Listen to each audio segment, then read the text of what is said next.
The Russian President Vladimir Putin personally greeted heads of delegation from a number of visiting countries on the first day of the BRICS summit in Kazan on Tuesday.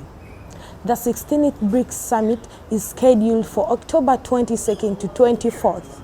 World leaders from 22 countries are expected, with delegations from 36 nations for one of the major economic, political, and cultural events of the decade.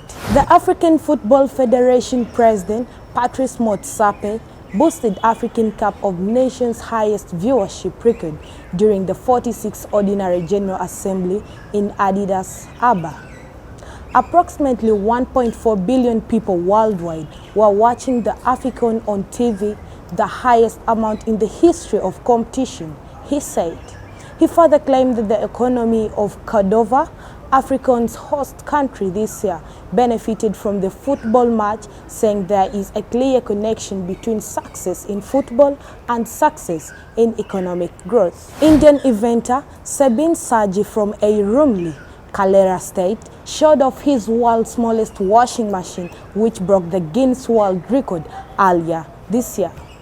I thought the washing machine was the right device, which is related to electronics.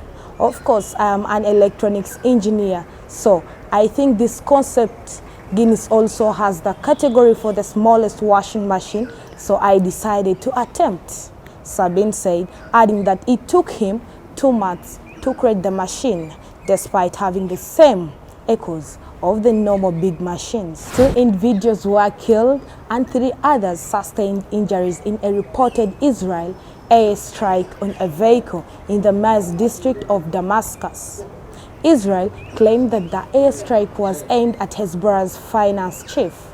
The specific targets of the airstrike remain unclear, while Israel agencies suggested that Ziad, the Secretary General of the Palestine Islamic Jihad movement, was among those targeted.